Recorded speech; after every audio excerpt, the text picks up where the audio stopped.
So we understand a little bit already about object-oriented programming.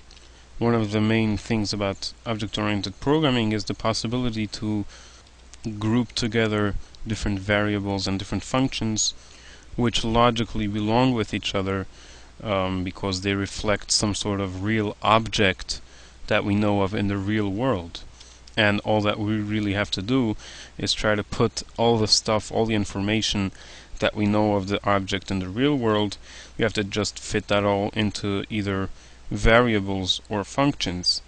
So if it's some sort of statistic like an ogre's health or strength, that makes sense to be a variable, and that will be the member variables of this object, of this class. If it's not a statistic, if it's not data, but it's some sort of action that the object does, so then that will be a function in C++ code.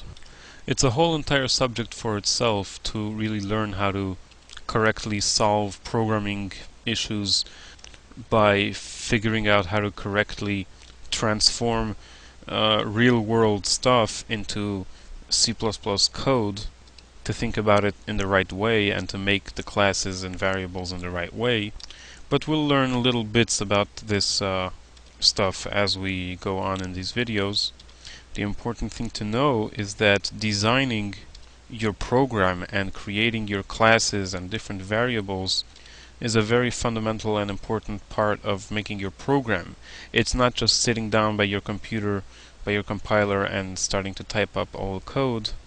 That maybe doesn't even take as long as the most important thing, which is to sit down, probably with a pen and paper, maybe a whole bunch of other guys of your programming group, and trying to design and grasp and put together the idea of your program and how we will capture this in C++ code by making classes and objects and stuff like that.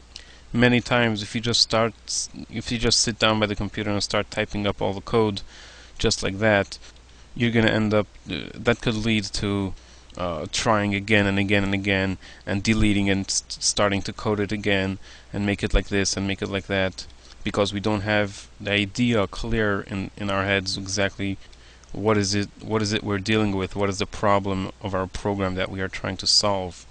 So in object-oriented programming, and in our case in C++ programming, it is very, very important to put lots of emphasis on getting your idea straight and designing your program before actually just sitting down and trying to put it all together. But as I said, I won't be teaching a lot of that art in these videos. I'm assuming over here that we're already holding at a stage where we already understand the design of what we're trying to make, and so we'll just go ahead and learn how to actually code that stuff in C++. But you should go ahead and search websites and different stuff to learn more about the art of designing your program before actually coding it. And you will find it all over the place that this is just as important, if not more important, than actually coding your stuff together. And I'm sure they even have classes about this type of stuff in school, colleges, and stuff like that. But for now, let's just get back to the syntax of making a class. Just as an integer is a type of variable of which you can make as many instances as you'd like, and each of these instances have their own number, their own value, and you can perform a lot of actions on each of these variables. Like on x I could do something like plus plus or minus minus, etc. The same thing is with the classes that you will be creating. They have stuff inside of them, just like the int has its value, a ogre has its stuff. Like in this case, the ogre has 2 integers. So it's actually an ogre has 2 integers, each of which has a number and a whole bunch of functions which could handle it. And an ogre also has a attack function, and as a matter of fact you can give it as many functions as you'd like and as many variables as you'd like. So making your own classes is like making a different type of type. Just like the integer is a type of variable, your ogre is also a type of variable of which you make instances. The way you handle these instances is a little different than what we saw so far with the regular integers. With an integer, To get the value that's inside of it, you just have to type the variable's name and you get what's inside of it. So you can right away print out what's inside of x just by doing that, because the name of that variable right away prints what's inside of it. However, with your own classes, like the Ogre right over here, the way it's handled is a little bit different. You need to use the dot operator to access the stuff that's inside of it. Because, of course, t doesn't have a number, t has a variable which has a number. So you have to go inside of t and then inside of that variable to be able to give it a number. The same thing is if you want to print out that number, you can't just print out t, because how are you going to print out t? T doesn't really print out. If you want to print out the number that's inside t, you have to type t dot and whatever it is you want to access. As well as when you're going to use t's functions, you're going to have to type t dot and whatever function you'd like to use. Now, what does the word public over here mean? Well, this is very fundamental to the rules of object-oriented programming. The idea is that when we make classes in C++, we don't want to really expose any of the member variables of this class. We don't want to make them so much available for anyone to access, just as we did over here, just by typing t.health. That is a violation of the rules of object-oriented programming.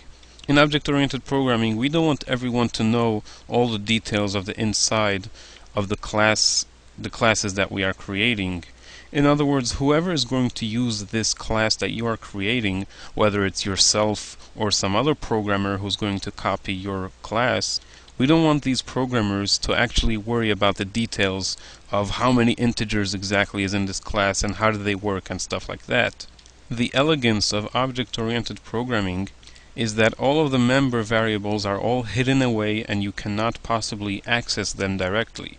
Or as it's called in C++, we make them all private. When you make a class, anything that comes after the word private with a colon will be considered hidden away and private, and you cannot possibly access them with the dot operator as we saw just before.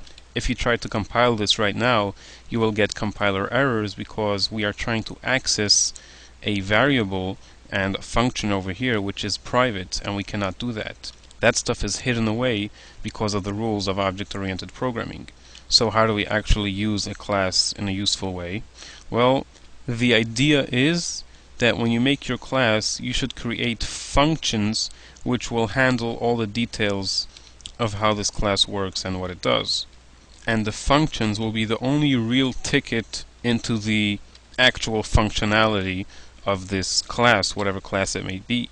So this basically means that most of the time you should make all of your member variables private, which means you cannot access them, as we saw by using the dot operator. And what you should do is make a few public functions which will handle the member variables of this class. So if your Ogre class has these member variables like health and strength, they should be made private, so you can't directly access them and change their values right away. What you should do is make these functions right over here, for example, or whichever functions you may need for your specific class. These functions will be public and they will be accessible to anyone who uses the dot operator. And these functions will be the ones that are handling the actual details, the member variables of this class.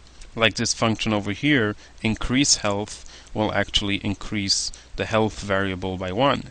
And this one, decrease health, will take it down by 1. Now, because the variables are private and the functions are public, if I try to access the health variable with the dot operator, I will get a compiler error.